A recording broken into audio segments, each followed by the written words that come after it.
Evangelho, sábado da quinta semana do tempo da Quaresma. O Senhor esteja convosco, Ele está no meio de nós. Proclamação do Evangelho de Jesus Cristo segundo São João. Glória a vós, Senhor. Naquele tempo, muitos dos judeus que tinham ido à casa de Maria e viram o que Jesus fizera, creram nele. Alguns, porém, foram ter com os fariseus e contaram o que Jesus tinha feito. Então os sumos sacerdotes e os fariseus reuniram um conselho e disseram: O que faremos? Este homem realiza muitos sinais. Se deixamos que ele continue assim, todos vão acreditar nele, e virão os romanos e destruirão o nosso lugar santo e a nossa nação. Um deles, chamado Caifás, sumo sacerdote em função naquele ano, disse: Vós não entendeis nada. Não percebeis que é melhor um só morrer pelo povo do que perecer a nação inteira? Caifás não falou isso por si mesmo. Sendo sumo sacerdote em função naquele ano, profetizou que Jesus iria morrer pela nação, e não só pela nação, mas também para reunir os filhos de Deus dispersos. A partir desse dia, as autoridades judaicas tomaram a decisão de matar Jesus. Por isso Jesus não andava mais em público no meio dos judeus. Retirou-se para uma região perto do deserto, para a cidade chamada Efraim. Ali permaneceu com os seus discípulos. A Páscoa dos judeus estava próxima. Muita gente do campo tinha subido a Jerusalém para se purificar antes da Páscoa. Procuravam Jesus e, ao reunirem-se no templo, comentavam entre si: O que vos parece? Será que ele não vem para a festa? Palavra da salvação. Glória a vós, Senhor. Sábado da quinta semana do tempo da Quaresma, em nome do Pai, do Filho e do Espírito Santo. Amém. Queridos irmãos e irmãs, a Santa Liturgia nos leva para o 11º capítulo do Evangelho de São João, logo após a ressurreição de Lázaro. E a liturgia de hoje, antes do Domingo de Ramos, o Domingo da Paixão do Senhor, nos apresenta a decisão do sumo sacerdote e dos fariseus de levarem Jesus à morte. E a profecia declarada por Caifás a respeito da morte do Senhor,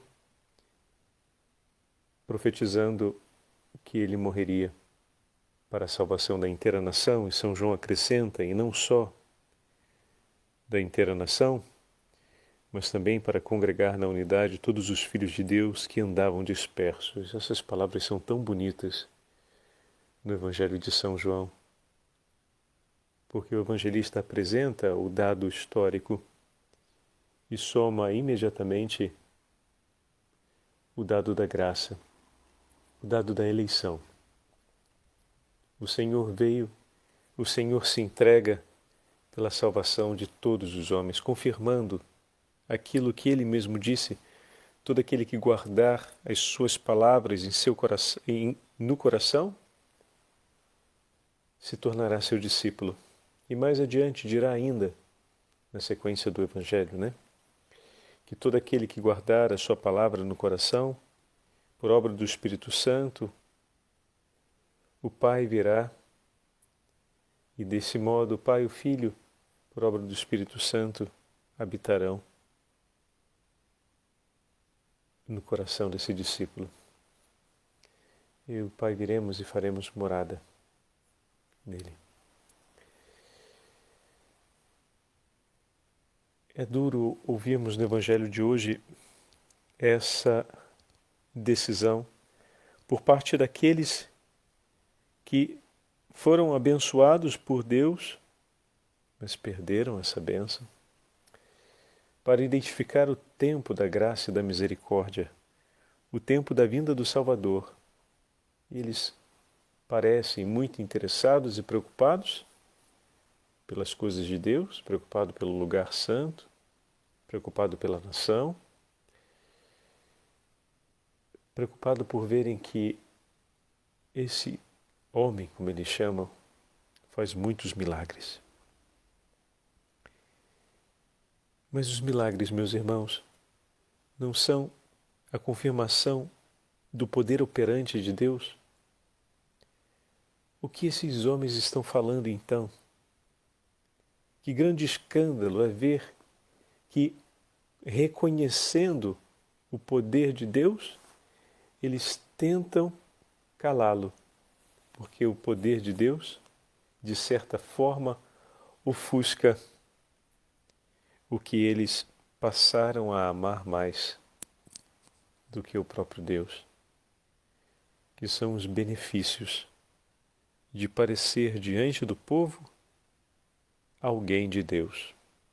Oh, meu irmão e minha irmã, que o nosso coração arda no desejo de sermos verdadeiramente do Senhor, e as medidas para isso já nos foram entregues. É ouvir a sua palavra e guardá-la viva no coração. Que o nosso coração deseje todos os dias ser inteiramente do Senhor, e que todo o amor que possa haver em nós, pelo nosso filho, pelo nosso trabalho, pela nossa casa, enfim, pela nossa saúde, pelos nossos familiares, que todo o amor que sintamos por cada um desses dons que o Senhor nos concede, nos leve de volta para Ele, que é Senhor sobre todas as coisas. Nos leve novamente para Ele. E a partir dele, nos revigore no ato de amar. Tudo que o Filho recebeu, tudo que o Filho tem, recebeu das mãos do Pai. E nada reteve para si mesmo, mas tudo entregou ao Pai. Escreve São Bernardo Abade: a fim de branquear a multidão, um só se deixou escurecer. Porque é melhor morrer um só homem pelo povo, diz a Escritura. É bom que um só seja condenado em carne semelhante à do pecado, como escreve São Paulo na carta aos Romanos, para que a inteira nação não seja toda condenada pelo pecado, para que a inteira humanidade não venha condenada. O esplendor da essência divina esconde-se sob a forma de escravo, para salvar a vida dos escravos que estão condenados. O brilho da vida eterna esbate-se na carne para purificar a carne, para iluminar os filhos dos homens, o mais belo dos filhos dos homens, obscurece-se na sua paixão, aceita a vergonha da cruz e entrega tudo de si, até mesmo o seu próprio corpo, enxágue na morte, perde a beleza e a honra para adquirir a sua igreja gloriosa, esposa sem mancha, nem ruga alguma. Mas sob esta tenda negra, eu reconheço o Rei, reconheço e o beijo. Vejo a sua glória, que está no interior. Adivinho o brilho de sua divindade, a beleza da sua força, o esplendor da sua graça, a pureza da sua inocência. Cobre-o a cor miserável da enfermidade humana, é verdade. A sua face está como que oculta, agora que para se parecer conosco, ele passou por provações como nós, mas não pecou.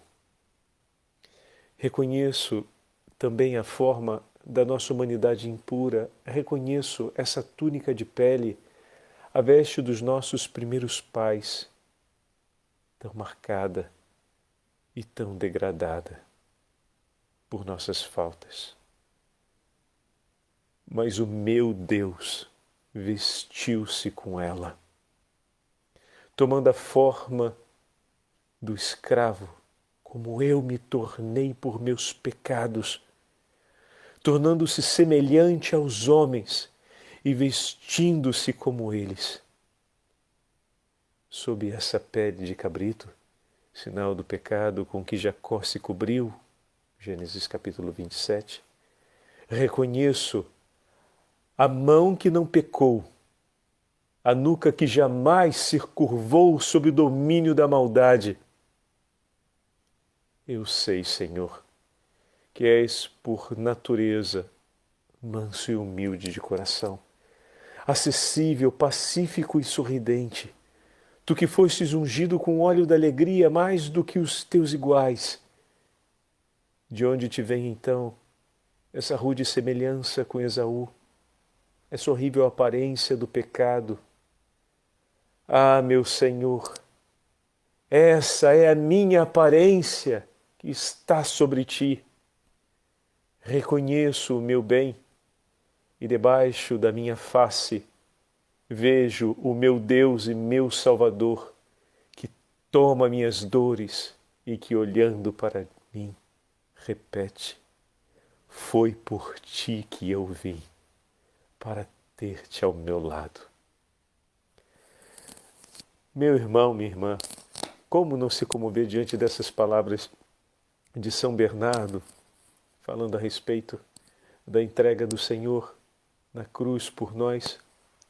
Bom, esse é o sermão, um trecho do sermão sobre o Cântico dos Cânticos, que na tradição do período de São Bernardo e dos grandes escritores eclesiásticos daquela época, era um livro sempre lido em base ao testemunho de amor de Nosso Senhor pela Igreja e a entrega de amor do Senhor pela salvação dos homens. Se podemos ainda pegar o texto da liturgia das horas de hoje, que nos introduz naquilo que será o grande caminho da Semana Santa. Então, antes de ouvirmos São Gregório Nazianzeno falando a respeito da Páscoa, nós que começamos com o próximo domingo, o domingo da Paixão do Senhor, o itinerário da Semana Santa, recordemos com delicada atenção as palavras que hoje ouvimos no Evangelho, declaradas por Caifás e que marcam para nós a escolha de nosso Senhor. E conhecendo os corações e sabendo que escolheram contra Ele, ainda assim permanece de pé a entregar sua vida pela salvação de todos nós.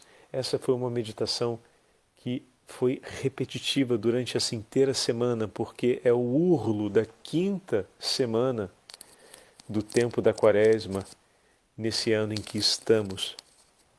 O Senhor que nos fala, ainda que se faça ver o pior, no pior dos homens, por Ele eu me entrego e derramo o meu sangue, para que se salve, para que, arrependendo-se de seus pecados, se salve. Meu irmão, minha irmã, que essa decisão do Senhor ilumine sempre